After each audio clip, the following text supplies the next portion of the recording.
De retour sur New-World Info pour New-World Forum. Merci de votre fidélité. Niger, des décisions cruciales attendues des assises nationales. Ce dimanche marque donc la deuxième journée des travaux des dites assises et nous en parlons dans cette émission. Et pour vous joindre à nous, vous avez donc la possibilité de nous envoyer vos messages via WhatsApp sur le plus 228 96 08 43 43. L'ex-ambassadeur Sogoyo Kegewe et le journaliste analyste politique Luc Kabaki sont avec nous en plateau. Avant donc de partir à la pause pour le journal, la question était déjà lancée. Nous parlions donc du président déchu Bazoum.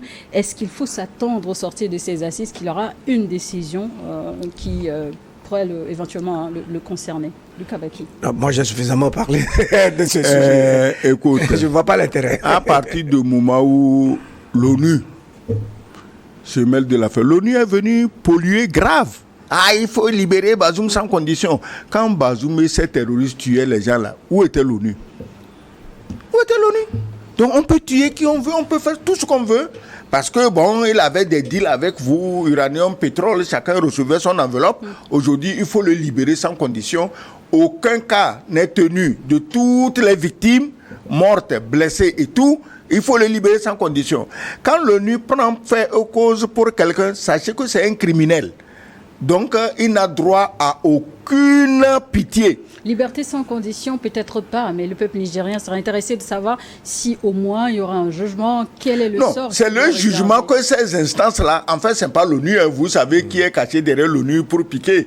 Donc, ils craignent que Bazoum parle. Le problème aujourd'hui, c'est que Bazoum parle. Bazoum en a, s'il dit même un dixième, il y a des régimes en Occident qui vont tomber. Donc c'est ça qu'ils craignent. L'ONU vient chercher quoi dans cette affaire?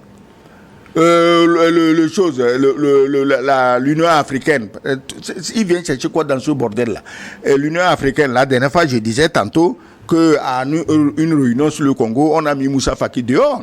C'est voilà un acte salutaire de salubrité publique internationale.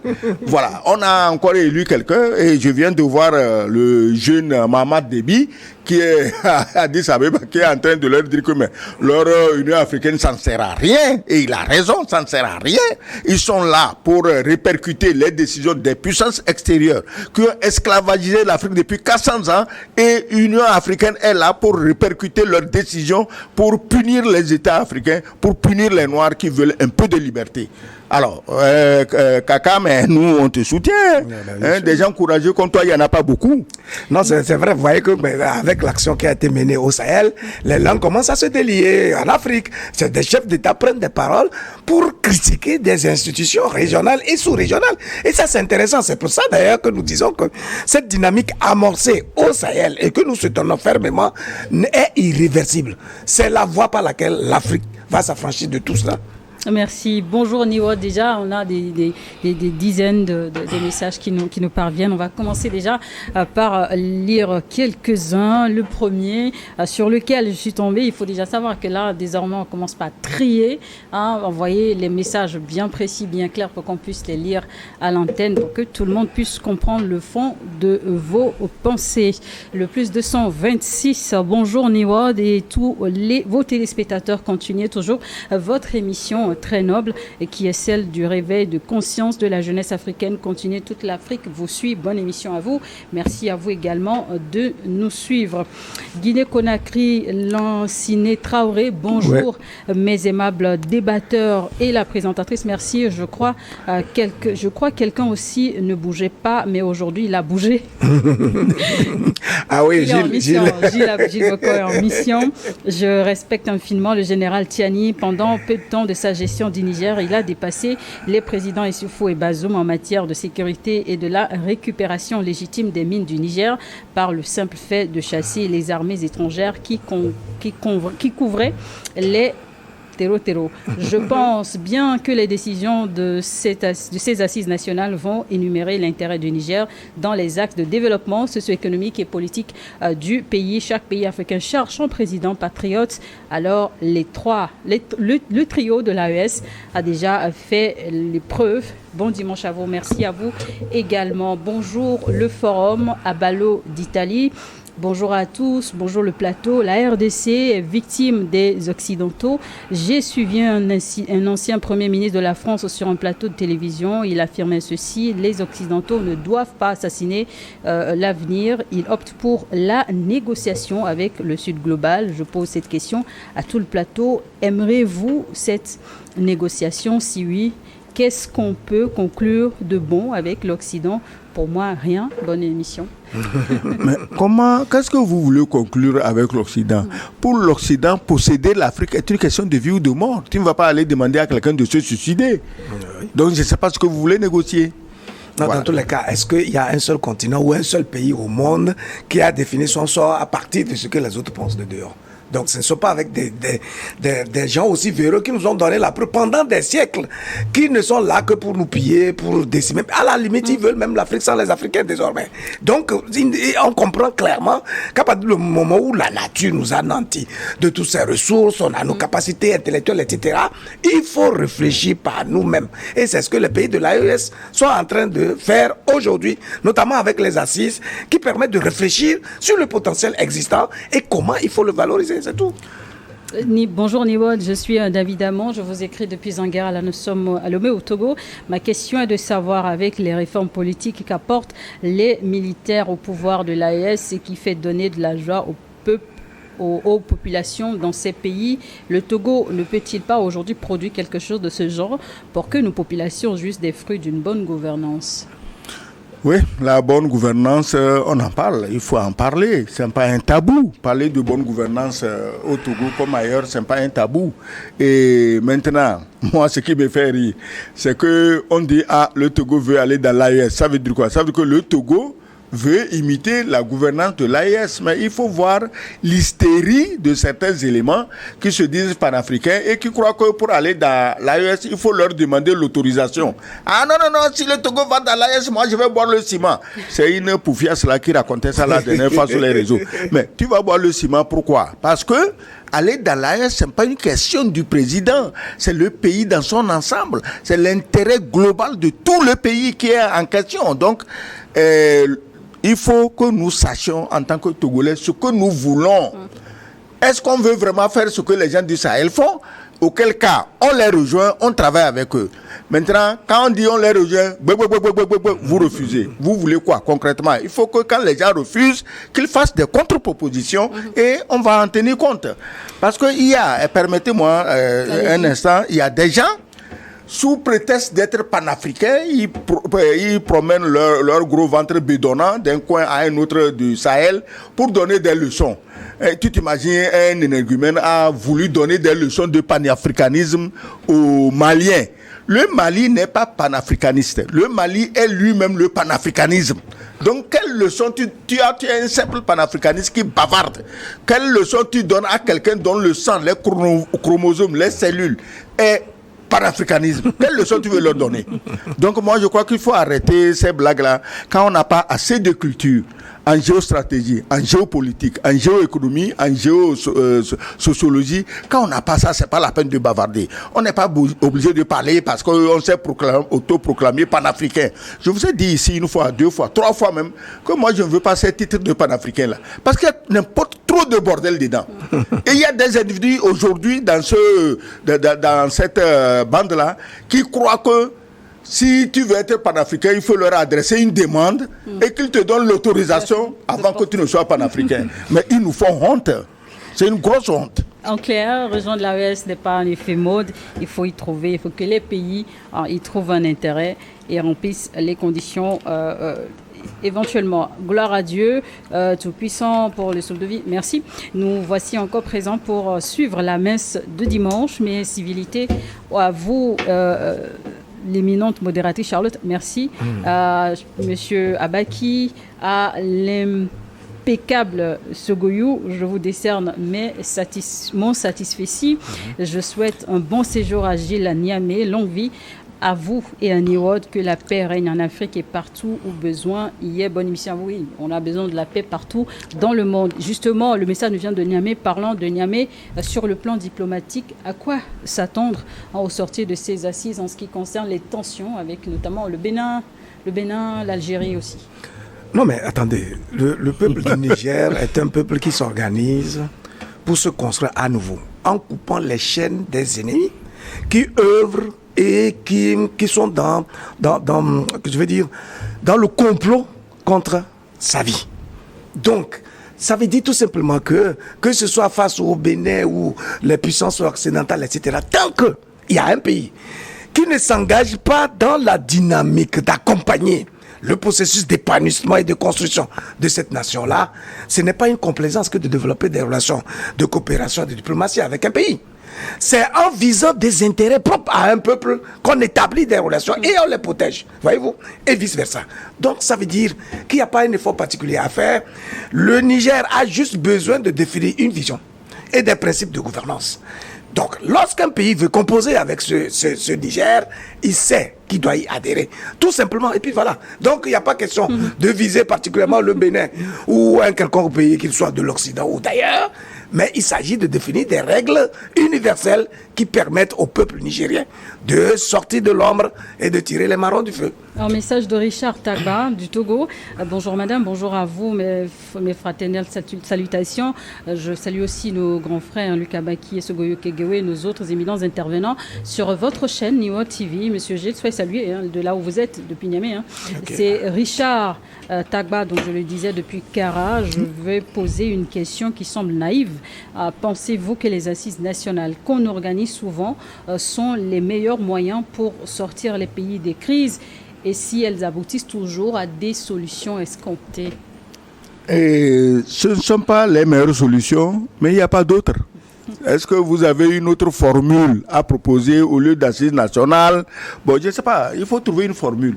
Si des gens ont de bonnes formules de remplacement, pourquoi pas? On les étudie. Les responsables politiques de tous les pays vont étudier ces formules et voir si cela peut améliorer d'abord les relations entre les dirigeants et le peuple et améliorer dans l'ensemble la vie du pays. Non, je dirais simplement que c'est d'ailleurs la meilleure formule et je vais démontrer pourquoi. Vous savez, le principe d'exprimer son opinion est vraiment inhérent à la nature humaine. C'est-à-dire qu'à partir du moment où on est doté de cette faculté de tenir un langage articulé, de nous faire entendre, d'exprimer nos idées, ça nous valorise en réalité. Donc, et ça a même une valeur cathartique, voyez-vous. Donc, à partir de l'instant où le dirigeant a bien compris que le peuple, que le pouvoir appartient au peuple et qu'il faut lui donner la parole, s'il crée les conditions optimales nécessaires, de sorte que les langues se délient, que les citoyens puissent exprimer leurs aspirations profondes et faire les propositions concrètes visant à la construction du bien commun, il n'y a pas meilleure formule que ça, parce que c'est propre à notre allure,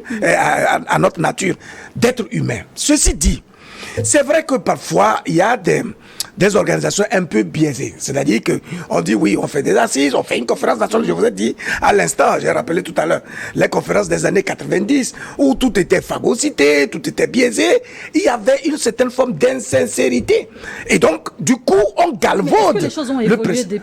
Mais bien sûr, ce qui a évolué et ce qui est intéressant, c'est que les initiatives dans les pays du Sahel, sont des initiatives endogènes. C'est-à-dire, après avoir observé l'environnement dans lequel les citoyens vivent, après avoir analysé les défis et les enjeux en cours, on dit, écoutez, assoyons-nous, réfléchissons ensemble, que chacun apporte son idée, sa pensée, son regard, son aspiration aux besoins de définir des solutions les plus appropriées possibles. Et ça, c'est purement humain. À partir de ce moment-là, c'est-à-dire que c'est un travail de fond qui se fait. Maintenant, l'enjeu reste où? Au niveau de la mise en œuvre des résolutions qui seront dégagées sur la base de ces réflexions-là. Voyez? Parce que parfois, le politique, lorsque... Il y a toujours un travail de suivi au sortir des assises. Mais le suivi, c'est le gouvernement lui-même. De la mise en œuvre. En réalité, dans le contexte du Mali, tout comme du Burkina Faso, où les assises ont déjà eu lieu, c'est l'expression des convictions. Et ça facilite justement la gouvernance de l'État, parce que le dirigeant sait très bien où il doit aller avec son peuple. Et donc, on espère que ça sera aussi le cas avec le Niger. Là où le dirigeant biaise les choses, c'est qu'à partir de l'instant où il commence à considérer que non, mais ses intérêts propres à lui ne sont pas pris en compte par les décisions de l'assise. Et puisqu'il a le pouvoir justement de la mise en œuvre, il commence par vicier. Il ne va pas appliquer à la lettre ce qui a été recommandé par le peuple. Mais sinon, à partir de l'instant où on sait que c'est le peuple, c'est au peuple qu'appartient appartient le pouvoir. Et ce dernier a décidé l'exercice du pouvoir devait être un jeu très aisé pour le dirigeant qui veut avoir l'ascension ou bien l'assentiment de son peuple. Merci Lucas Baki. Le sujet préoccupe plus d'un. Ali Adamou depuis Niger dit bonjour. Pour le thème d'aujourd'hui, moi je me dis qu'il va falloir tout simplement cesser de vouloir toujours recommencer en Afrique. On a suffisamment recommencé sur ce continent. Donc avançons maintenant et de passer ces simulacres assises nationales ne sont que des assises de plus, car elles ne sont qu'en réalité XXL en exclusivité. C'est son opinion, nous la respectons. Bonjour Niwod, les décisions des assises nationales au Niger sont très très attendues et même dans l'AES, je pense qu'il y a même une délégation du Burkina et du Mali sur place. Ce sera l'une des forces de la Confédération et j'ai confiance en ces cerveaux nigériens rassemblés pour le même but. Nous, AES, on attend la rentrée du Togo dans notre... Anyway, Christian Ouedraogo du Burkina Faso. Alors, le Niger est très bien branché ce dimanche. Mes chaleureuses salutations à toutes et à tous. Le président général Abdourahmane Tchiani a institué une nouvelle thématique que nous n'avons jamais connue, c'est-à-dire obliger tous les membres du gouvernement à venir rendre compte de leur lettre de mission au peuple et à la télévision nationale. C'est du jamais vu chez nous et j'en suis convaincu que la plus grande partie des Nigériens ne veulent d'élections qui permettront aux politiciens véreux de ramener le pays en arrière. Il y en a même une plateforme mise en place afin que les uns et les autres puissent donner leurs avis. Oui. Une stratégie de gouvernance. On a vu depuis un moment, je crois, il y a de cela 2 semaines au moins, les membres du gouvernement font des conférences. En tout cas, il y a des journalistes qui sont délégués pour les interroger sur leur feuille de route. En fait, cela rappelle le principe de la redevabilité du gouvernement vis-à-vis du peuple. Voyez? Donc, on vous interroge sur la mission qui vous a été confiée. Qu'est-ce que vous avez eu à faire? Quels sont les défis restants? Quelles sont les solutions que vous envisagez en tant que dirigeant premier responsable, justement, de ce portefeuille ministériel? Je pense que c'est quelque chose d'extrêmement intéressant et ça permet, justement, de maintenir à un niveau d'information égal le peuple, tout comme les dirigeants eux-mêmes. Voilà comment il faut gouverner. Bonjour, pour avoir l'adhésion du peuple. Salutations spéciales à l'ambassadeur et à l'écrivain. Donc à vous, on en a marre de l'échange. Vous imaginez, cultiver le soja et le coton sont très pénibles et à la fin, c'est quelqu'un assis quelque part qui va fixer les prix. Voilà. Oui, cela relève de la politique intérieure. Souvent, nous gardons d'être les moralistes, les donneurs de leçons. Politique intérieure des chefs d'État. Oui, les politiques intérieures des pays, de certains pays. Et nous n'avons pas pour habitude de venir leur dire ici combien ils doivent vendre leur sel et leur piment. Donc, c'est dommage, mais c'est dommage parce que on parlait tantôt des conférences nationales qu'on a diabolisées, mais il faut avouer qu'il y a eu quand même une conférence nationale qui a servi de modèle, celle du Bénin avec Monseigneur Isidore de Souza. Tous les prélats à qui on a confié les conférences nationales n'ont pas eu son intelligence, n'ont pas eu son respect de Dieu.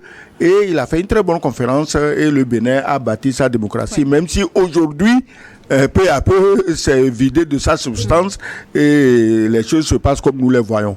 Alors, Voilà. on va revenir. Il y a eu donc ce sujet également dans l'actualité du Sahel, la composition d'une unité, d'une force unifiée de l'AES. Le Niger actuel est prêt donc à détacher un contingent. Comment justement, où en est l'AES avec ce projet sur le plan sécuritaire? Non, mais je crois que vous savez que cette dynamique a été amorcée dans l'AES depuis 2021. Et donc, de façon progressive, les dirigeants essayent de voir les moyens de bord dont ils disposent et en fonction de ces moyens-là, ils mettent en place des systèmes pour lutter justement à la fois contre le terrorisme, donc ce fléau d'insécurité, mais aussi pour construire l'économie, pour restructurer la société, donc tout cela, c'était des démarches pratiques et pragmatiques. Donc je pense que à partir du moment où ils ont eu l'idée donc de mettre en place une force unifiée, je crois de 5000 hommes, j'avais dit dans une émission ici que c'est un début. Et ce chiffre-là tient compte justement des capacités actuelles et des moyens de bord dont ils disposent. Il est clair que, étant méthodiques, suffisamment clairvoyants, ils vont évoluer de façon progressive. Aussi bien le Niger que le Burkina Faso et le Mali feront en sorte à accroître justement la force, en tout cas les capacités d'action de cette force-là, et puis quitte à la multiplier et à la surmultiplier par la suite. L'essentiel, c'est le résultat qui va compter. Donc, mettre hors d'état de nuire ces voyous de terroristes qui sont donc financés par les puissances occidentales. Ce n'est pas seulement les voyous de terroristes.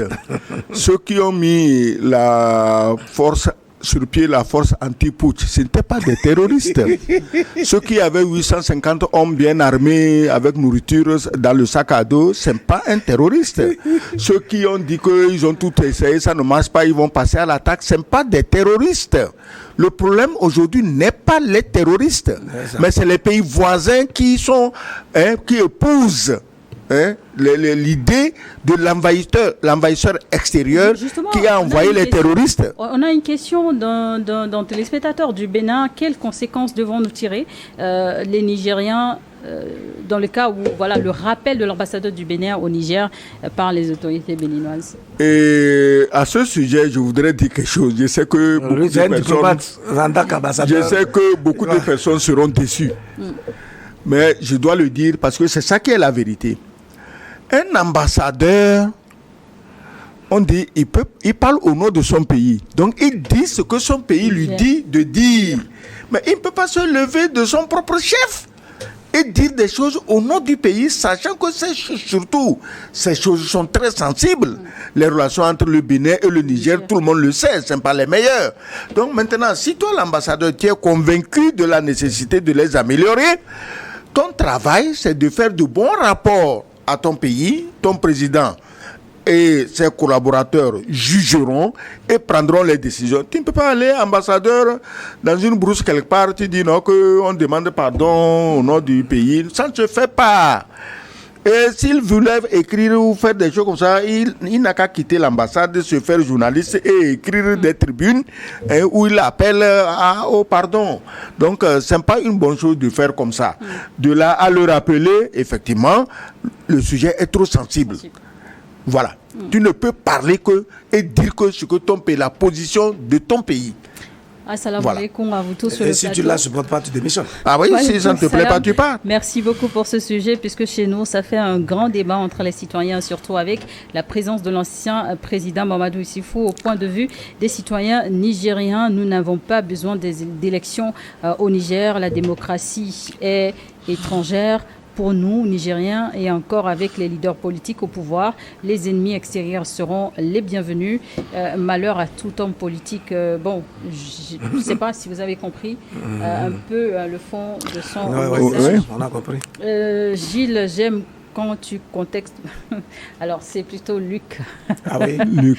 Quand tu contextes un peu M. Segoyou sur certains termes, ça permet de sortir des arguments solides pour nous faire comprendre les réalités. Moi, à mon tour, je prends ces arguments pour appliquer dans les interrogations et les devoirs au lycée. Ah ouais. Au lycée, si on s'intéresse à la géopolitique, c'est intéressant. Ah oui, justement, quel impact sur les systèmes éducatifs aujourd'hui, les grands enjeux de l'heure? Est-ce que on va continuer par étudier à l'époque la Chine? On a aujourd'hui... Oui, on peut étudier un pays comme la Chine parce que c'est un pays qui maîtrise le présent et qui a l'avenir devant lui. La Chine, la Russie, l'Iran, la Turquie, voilà des pays qu'il est intéressant que les gens étudient en Afrique parce que la situation de ces pays il n'y a pas longtemps ressemblait à celle de l'Afrique. Maintenant, les pays pilleurs dont on nous ressassait, géographie de la France, géographie machin, l'hydrographie de la... On n'a pas... Ces pays-là sont en voie de disparition. C'est pas la peine qu'on nous fatigue avec ces pays-là. Ils sont en voie de disparition parce que la dernière fois, l'envoyé de Trump, J.D. Vance, le vice-président, il est allé à Munich et il leur a dit clairement, quelle doit être la situation aujourd'hui. On claironne démocratie, droit de l'homme, liberté d'expression. Et aujourd'hui, les dirigeants de ces pays occidentaux n'ont de cesse de brimer leur population parce qu'ils ont peur des idées, des pensées de ces populations. On achète tous les journalistes ou soi-disant journalistes et on brime les populations. J.D. Vance leur a dit, c'est pas la démocratie, c'est pas la liberté d'expression. Voilà. Donc c'est pas la peine d'étudier ces pays-là. Ils ne peuvent que vous amener dans le négatif. En message du Bénin, bonjour le plateau, c'est toujours un réel plaisir pour moi de suivre votre chaîne chaque dimanche à travers vos deux grands leaders d'opinion, que le général Tchiani suive de près les décisions qui seront issues de ces assises nationales, car l'avenir du Niger en dépend. J'en veux pour preuve les tout premiers moments du colonel Assimi Goïta. Pascal et Deschamps depuis le Bénin. Un très long message, si bien que, alors, beaucoup de développement. Je vais choisir. Bonjour, monsieur l'ambassadeur. Bonjour, monsieur. Je suis Abdoulaye Diop. Abdoulaye Diop. Voilà, l'ambassadeur. Non, monsieur Abdoulaye Diop, pardon, l'avait dit. La sécurité devance le développement. Il nous faut une armée forte pour garantir notre souveraineté. C'est ça. Oui.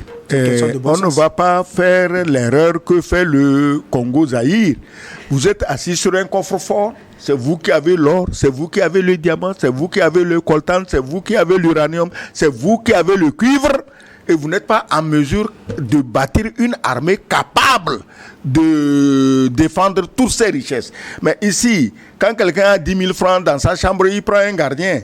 Alors, vous avez tout ça et vous n'avez pas de gardien, c'est-à-dire que vous n'avez pas une armée capable de vous défendre. Dans nos pays, on doit comprendre que notre développement doit être proportionnel à la force de nos armées. Parce que si les armées ne sont pas là pour défendre ce développement, vous n'avez pas de développement.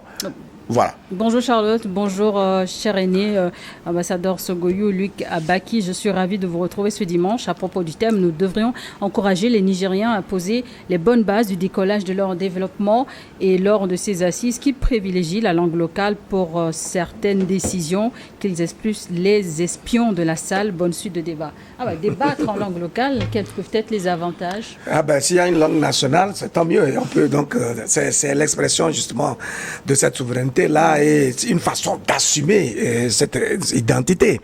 Vous avez posé une question concernant l'éducation.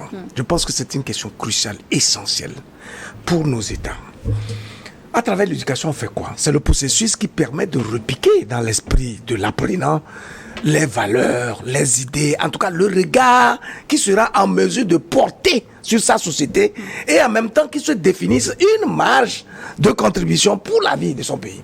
Ça veut dire qu'en tout état de cause, les premiers éléments qu'il faut donner à un apprenant, c'est comment vivre dans sa société et comment il doit faire en sorte à préserver les règles du vivre ensemble et quelle peut être sa contribution. Ça veut dire qu'en termes de programme d'éducation, il faut une refonte totale. Et maintenant, les nouveaux programmes doivent se baser sur les défis, sur la vie identitaire, sur tout qui concerne notre communauté, en tout cas comment il faut s'organiser pour être utile à notre société. Et donc, à partir de ce moment-là, vous avez l'élan de base. Vous vous fixez sur vos racines de base. Et maintenant, au fur et à mesure que vous évoluez, vous pouvez collecter les connaissances extérieures qui vont amplifier votre capacité à intervenir pour votre pays. Que vous soyez ingénieur, vous soyez scientifique, vous soyez historien, etc., etc., la première chose que vous devez avoir, c'est d'abord la connaissance de votre propre environnement. Et ensuite, puiser les exemples de l'extérieur à partir desquels vous étoffez votre connaissance et vous enrichissez votre contribution. C'est Merci. tout. Bonjour Niwot, c'est Benjamin depuis Dapaon. Merci à vous et surtout l'ambassadeur. Que Dieu vous bénisse. Merci à vous également de nous suivre tous les dimanches. Bonjour, je m'appelle Djaro Hyacinthe, béninois. Supprimons la CEDEAO et pour faire venir le Sahel. Je pense qu'il veut parler de l'AES. Bonjour Niwot, j'aimerais savoir le jour où l'émission Forum Pass en direct à Boubacar Ba depuis Niamey. Niwot Forum Pass tous les dimanches à 12h JMT. Donc je pense qu'on a les mêmes horaires. Non. Oui. Non, où ça Mali, Niger. Niamey, oui. Niamey. Oui, c'est la même heure. Non, C'est la même heure. Non, c'est le GMT. Bénin, attends, fais attention. Non, le Bénin a une heure de plus. Une heure de Voilà. Mais tout le Sahel, là, c'est le GMT. Ah bon, d'accord, Ouais. c'est bien. Bonjour Charlotte, salut aux éminents invités. Les pays de l'AES sont un modèle de démocratie, de développement et du social. Qu'attendent l'Union africaine et la CEDEAO pour les rejoindre? Ah ouais. Non, l'Union africaine et la CEDEAO sont les inventions de nos tortionnaires. ceux qui veulent nous brimer, nous exploiter, nous ruiner. Bon, c'est eux qui ont inventé ces structures. Donc, et c'est eux qui, à travers des élections dites démocratiques, ont mis les gens au pouvoir dans ces pays-là. Mais pour la CEDEAO, elle est en train de mourir d'elle-même. Mais elle marquera 50 ans cette année. Oui, on peut mourir à 50 ans, hein, c'est pas trop tôt. Bonjour Niwod, bonjour Monsieur Sogoyou. Et d'ailleurs, c'est le nom de mon papa. Je suis fière de vous suivre chaque dimanche. Je souhaiterais que vous animez une émission sur le Togo et proposer des solutions aux Togolais. Une question pour Monsieur Sogoyou. Le Togo a-t-il besoin des élections sénatoriales pour évoluer?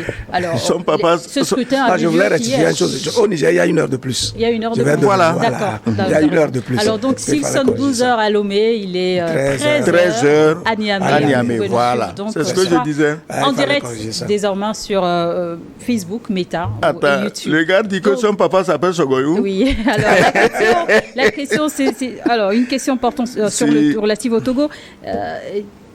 C'est important, les sénatoriales, l'élection a eu lieu hier, les premières élections sénatoriales au Togo. Mais écoutez, on nous a dit de faire démocratie, on est en train de faire. Une étape importante pour asseoir les institutions de la 5e République. C'est-à-dire qu'on ne peut pas faire demi-démocratie. Donc, on fait démocratie entièrement ou on ne la fait pas. Donc, on a assis les députés, les élections municipales, les élections régionales, et on vous dit que tout cela est coiffé par les élections sénatoriales. Vous ne pouvez pas finir de faire une case et vous n'avez pas mis le toit. C'est important. Donc, qu'on soit d'accord ou qu'on ne soit pas d'accord, ça, c'est la vérité. Une question de pédagogie. Kabaki, bonsoir Niwod, salut à tous. Quelle est la différence entre les assises nationales et la conférence nationale? Une question depuis Niamey. C'est une question de terminologie tout simplement. Vous voyez, c'est-à-dire que l'esprit reste le même, d'autant plus qu'il est question de fédérer les énergies, de sorte à recueillir les opinions des citoyens, etc. Donc c'est l'esprit qui sous-tend donc toutes ces initiatives-là. Maintenant, dans l'action, est-ce que à travers ces genres d'assises, tout le monde est de bonne foi? C'est ça la question. Sinon, quand on parle de conférence ou d'assises nationales, c'est juste des terminologies, c'est juste le français. Comme il est riche en expressions, en mots, etc. Tout ce qui va compter, c'est l'état d'esprit des participants. Tout à fait. Alors, est-ce qu'ils sont conscients de leur responsabilité dans le projet de construction de la nation et de la définition même des perspectives qui concernent l'ensemble du pays? Rapidement, je ne suis pas d'accord. Assises nationales et conférences nationales, ce n'est pas la même chose. les assises nationales, c'est des gens qui sont dans le pays, qui se rassemblent pour parler. Conférence nationale, on a fait venir tous les aigris qui étaient hors de leur pays. Ah oui. Ça, c'est une définition politique. Oui. Tous les aigris qui étaient hors de leur pays, et ils sont venus faire tout foirer. Ils ont tout foiré. Au Togo, la conférence nationale 92. 91. On dirait que tu n'étais pas encore né. 91, c'est notre, génération. Nous, on y était. On sait ce qui s'est passé. Tout à fait. Voilà. Donc, est-ce que toi, tu es parti des aigris? Non, tu es venu pour les aigris ont dominé la scène. Les aigris ont dominé la scène. Malheureusement, ça, c'est spécifique. Il y a des choses qu'on ne peut pas sortir ici. Les aigris ont dominé la scène et ils ont tout fait foirer. Au lieu de faire organiser des retrouvailles entre Togolais, on a plutôt organisé la mésentente entre Togolais. C'est ça la vérité. Si quelqu'un n'est pas d'accord de ce que j'ai dit, il n'a qu'à venir animer un débat avec moi. C'est Yaoko Elimam Albert depuis Garoua au Cameroun. Vraiment, nous disons merci à notre papa Sogoyou Kegewe et l'imbattable Luc Kabaki, sans oublier Madame Charlotte. Merci. C'est dommage que Gilles n'ait pas participé aujourd'hui à la mince. Nous sommes tellement fiers du travail que vous faites pour la jeunesse africaine concernant la question des assises nationale. Nous soutenons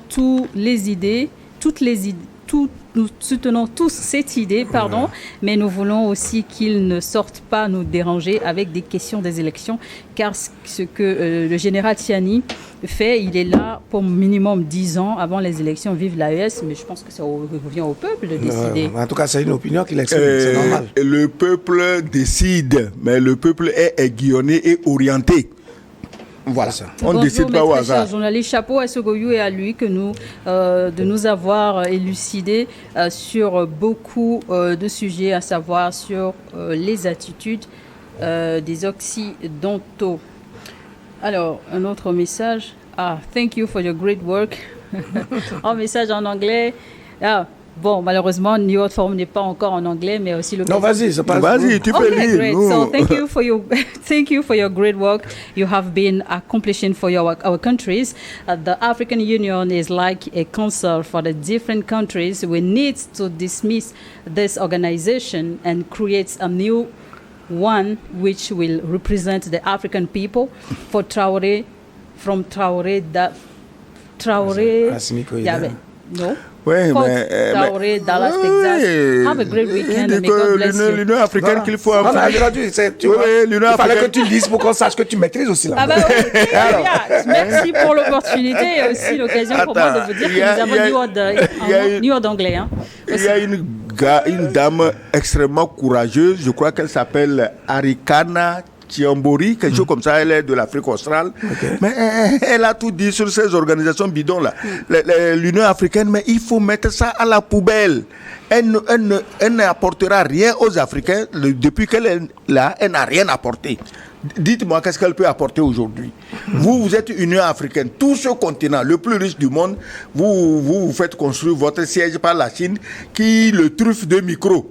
Et vous faites les étonner. Pourquoi vous êtes étonnés? Les Chinois ne travaillent pas.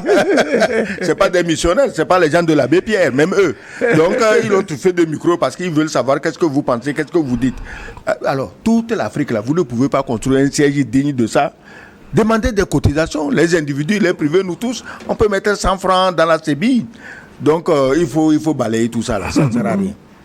Bonjour Néo, je m'appelle Marc depuis le Burkina Faso. Je salue son Excellence Sogoyu Kegewe et l'invité Lucas Baki. Cette fois-ci, tout le monde est déterminé au Burkina Faso. Nos orpailleurs ont capturé 18 soldats ivoiriens avant-hier à la frontière et les a désarmés. Voilà, bon, information à vérifier quand même. Non, les soldats ivoiriens, ils ne sont pas les ennemis des Burkinabés. Les Ivoiriens, les Burkinabés, et si vous regardez bien, peut-être c'est des gens de la même ethnie, hein, des parts et d'autres de la frontière. On sait qui les induit en erreur et qui veulent les dresser comme des chiens contre le peuple burkinabé.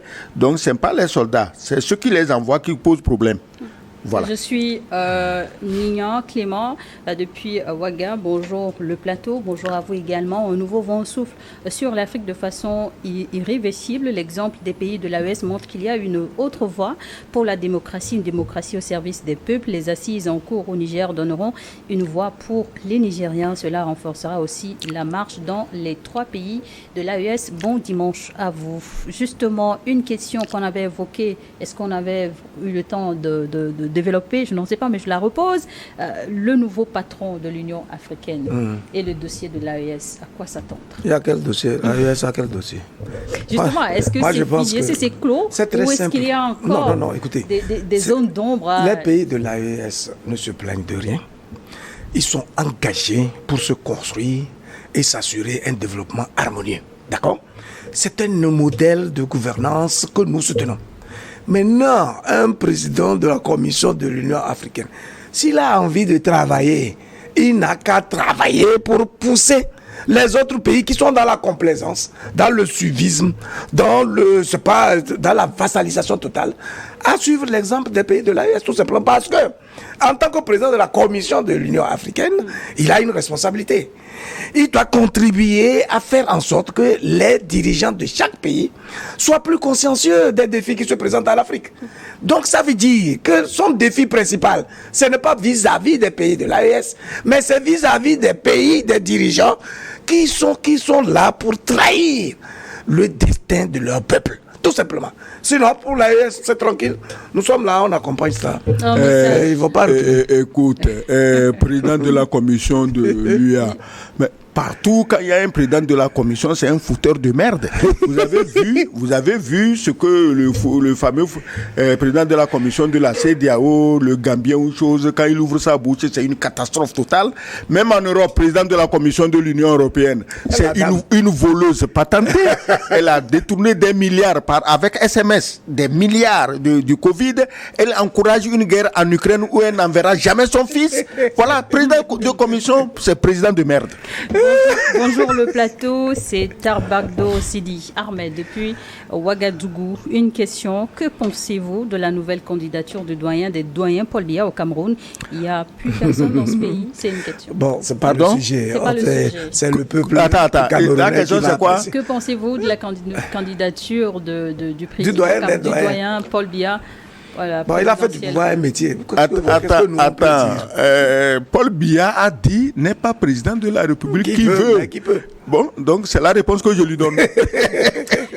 Message depuis Abidjan. Bonjour le plateau, c'est Corneille. Justement, depuis Abidjan, nous devons rester très prudents. Le serpent n'est pas encore mort. Oui, c'est sûr, les ennemis sont là. Non, c'est tous ceux qui sont contre les intérêts des peuples du Sahel, ceux qui ont alimenté, bichonné les terroristes pour envahir justement les pays du Sahel. On les connaît et on sait qu'ils ne peuvent jamais dormir, puisque justement, comme l'avait dit l'ambassadeur, c'est une question de survie, que d'envahir l'Afrique et de conquérir justement pour piller, de le conquérir pour piller ses ressources. Donc, l'ennemi, on le connaît. À propos du serpent qui n'est pas encore mort, mon ami, même quand le serpent est mort, il faut lui couper la tête avant de t'assurer qu'il est mort. C'est qui le serpent? Parce que le serpent, même mort, si sa dent te pique, mais tu pars. Ouais. Donc il faut couper la tête, la mettre en sécurité, qu'elle ne pique personne. Donc il a raison de le dire. Bonjour le plateau. Pour la majorité des Nigériens, cette transition doit durer 10 ans, voire plus. En tout cas, le temps de la stabilité du pays soit amélioré. Le temps que la stabilité du pays soit améliorée. En plus, nous voulons que le général Tchiani ou le Premier ministre Lamine soit candidat à l'élection présidentielle. Je souhaite à mon pays beaucoup de progrès sur tous les plans. Inoussa Issou depuis Keita, région de Taoua. C'est bien cette précision. Niveau de forum qui nous permet d'être suivi partout et de découvrir aussi, de savoir davantage sur la géographie africaine. Bonjour Niwod, forum, c'est Ali China depuis Maradi au Niger. Nous attendons beaucoup de ces assises pour une nouvelle vision pour le développement du Niger. C'est notre dernière chance pour mener le bateau Niger à bon port. Dernière chance? Ben, bien sûr. Oui, parce qu'on attend, ça fait quand même 60 ans qu'on dit qu'on a proclamé les indépendances. Ça fait aussi des siècles que nos pays ont toujours été pillés sous la forme de l'esclavage, de la colonisation, etc., etc. Donc aujourd'hui où on a la chance de trouver des leaders visionnaires qui ont envie, non pas de proclamer la souveraineté, mais de l'assumer, je pense qu'ils sont effectivement une vraie chance. Et si jamais on les laissait partir, ou du moins on ne les soutenait pas, pour qu'ils réussissent justement cette mission, je pense qu'il va attendre encore des années, ou sinon des dizaines d'années, avant d'avoir encore des pions de cette nature.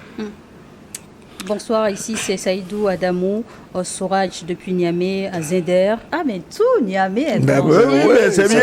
Le Nigeria aujourd'hui à l'écoute, c'est une très bonne chose. Et c'est la preuve que les assises focalisent aussi les attentions là-bas. Tout à fait. Et Gilles, on attend aussi, Gilles qui va nous apporter les nouvelles de Niamey.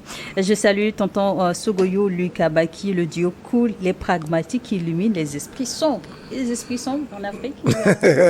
Non, mais vous savez, pour lutter contre l'obscurantisme, il faut amener la connaissance. Et voilà, et c'est cet exercice que nous sommes en train de faire ici, oui. Voilà. Bien, beaucoup de messages, des captures. Bonjour, c'est un réel plaisir de voir mes deux idoles aujourd'hui, M. Sogoyo et Luc Abaki. Vous faites à vous deux la fierté de tout un continent en quête de sa souveraineté. Et puisse Dieu vous protéger et garder aussi longtemps que possible afin que vous soyez témoins des fruits de votre lutte acharnée. Oui. Quoi? Non, il nous félicite tout simplement. D'accord, merci. Voilà. Non, et la lutte continue. Bien sûr. Et on ne sous-estime pas les problèmes que nous-mêmes nous aurons ou que nous avons, mais la lutte continue. Voilà. Absolument. Bonsoir, votre émission sensibilise la jeunesse africaine. Nous vous remercions de votre aimable contribution à la grandeur du panafricanisme. Ah, le mot qui a un peu dérangé aujourd'hui. Qui fait quoi? Qui dérange l'ambassadeur parce que tout le monde se gargarise du titre. Non, panafricanisme. Votre émission sensibilise la jeunesse africaine. Nous vous remercions de votre aimable contribution à la grandeur du panafricanisme. En tout cas, de l'identité africaine. Quand quelqu'un qui se dit panafricain. Oui, quand quelqu'un qui se dit panafricaniste veut donner des leçons de panafricanisme au Mali, c'est du n'importe quoi. On sent vraiment que les gens n'ont même pas la culture nécessaire pour alimenter ce qu'ils proclament être. Voilà. Hyacinthe Diarra, je salue la table vraiment. Je remercie les acteurs de vérité qui sont sur la table. Mon souhait est que l'Afrique soit indépendante. Actuellement, les Français sont en train de se marier aux Africaines parce qu'elles savent ce que l'avenir veut devenir. Depuis le Bénin, l'Afrique est en train de se réveiller. C'est pas c'est pas les idées des hirondelles dont vous avez parlé. Parce que là, ça veut dire qu'il y a un métissage, et puis donc ça sera difficile. Oui, mais quand vous êtes africain et français, vous ne pouvez plus chasser les Français. Hein? C'est ce que ça veut dire. Oui. Bonjour le plateau, c'est Yaouké depuis le nord du Cameroun. Mes sincères salutations à M. Sogoyou, à notre grand frère Louis Kabaki et à vous Charlotte, merci. Moi, c'est l'histoire du sommet de l'Union africaine qui m'intrigue vraiment. Que fait-on vraiment de cette union contre le peuple africain au service de leurs sponsors occidentaux? La jeunesse africaine n'a pas besoin des organisations comme l'UA. Aujourd'hui, nous, jeunes Africains, avons besoin des organisations comme l'AES. L'AES doit remplacer l'Union africaine avec en tête le capitaine Ibrahim Traoré, ayant pour conseiller spécial M. Sogoyou. La patrie ou l'Afrique libre, nous vaincrons. Bonne émission à tous. Il est nommé conseiller spécial. Merci pour le poste de conseiller spécial chez le brave et illustre capitaine Traoré. Merci. Et quels sont vos conseils à la jeunesse africaine, justement, au regard de tout ce qui se passe aujourd'hui? Comment faire face à tout ceci? Est-ce que la jeunesse a un rôle à jouer? Mais bien sûr, attends, la vie même de la société appartient à la jeunesse. Parce que c'est elle qui a la vitalité, c'est elle qui a la sève cheveux nécessaire, qui a l'énergie pour pouvoir travailler. Parce qu'en fait, c'est par le travail qu'on construit un pays. C'est par l'engagement patriotique qu'on défend la cause d'un pays, voyez. Donc, ça veut dire que tout ce que nous faisons là concerne d'abord la jeunesse. Parce que c'est à elle que revient justement la vie et le devenir de cette nation, en tout cas de nos pays. Moi, je crois qu'on doit donner des cours de panafricanisme dans nos établissements scolaires. C'est important, ça. Il faut que les jeunes comprennent de quoi nous parlons et qu'ils sachent que c'est pour eux que nous luttons. Mais nous, en tout cas moi, tu sais quel âge j'ai, donc il ne reste pas beaucoup de temps à passer ici. Hein. Donc c'est pour les jeunes que nous le faisons. Voilà.